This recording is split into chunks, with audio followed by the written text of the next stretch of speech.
So, what led to you coming into WCW? Who placed the first phone call? Um,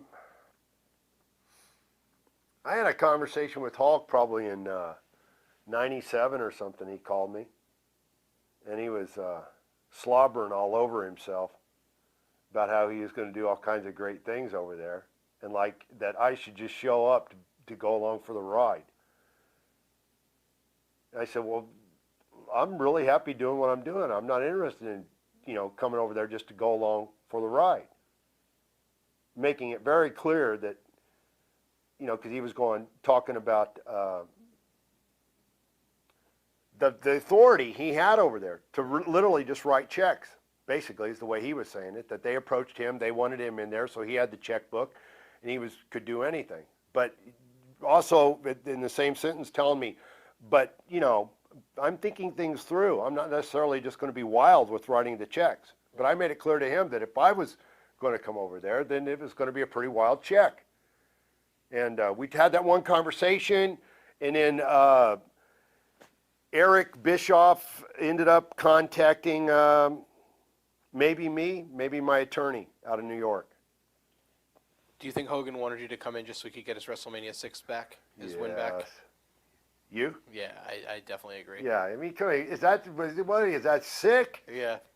I mean, that's hilarious, man. When I was over there, there's a guy that's insecure, man, and I didn't know it because I had the chance to spend some time with him. He invited me to come to his place after we did a TV for WCW in Miami. He invited me to come to his place the next time the week before Halloween Havoc or something like that. So I went down there early. I flew to Tampa, and I stayed with him one night. And, man, it was an eye-opening experience. But there's a guy that's insecure, really bad. It was disheartening to see somebody with so much, had done so much, and can really do anything and has incredible power to get attention, to get something, get some empowering messages out to young people and stuff, and he's not using it. Right. How do you compare your WCW run to your runs in the WWF? Was it as fulfilling for you? Brutal.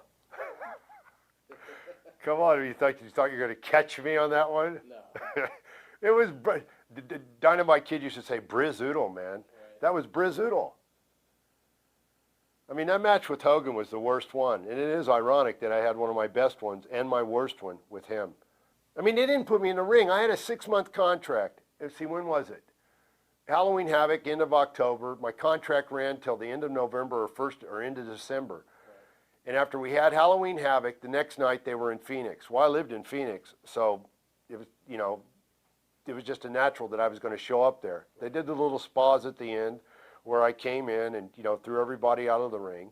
The next week was Kansas City. I only went to the TVs. I show up at Kansas City and nobody expected me to be there.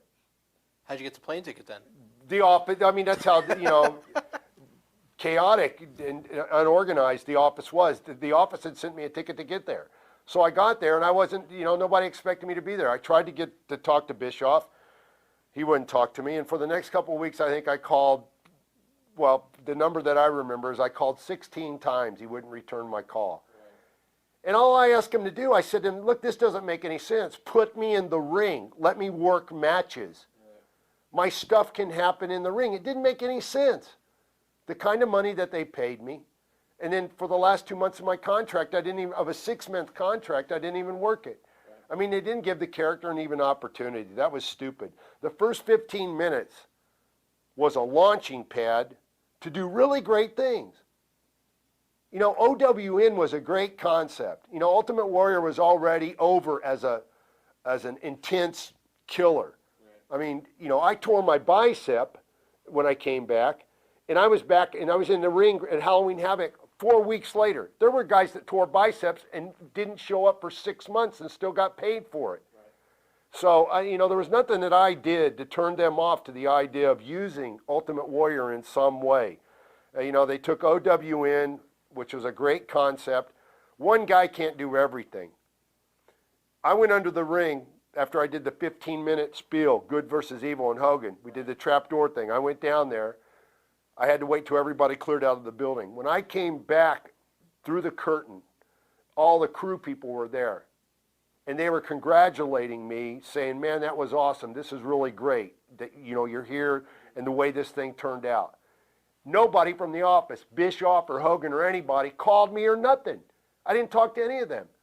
And then on the next Monday was TV. On Friday, I called Hogan. Brother, you went over our head, he says.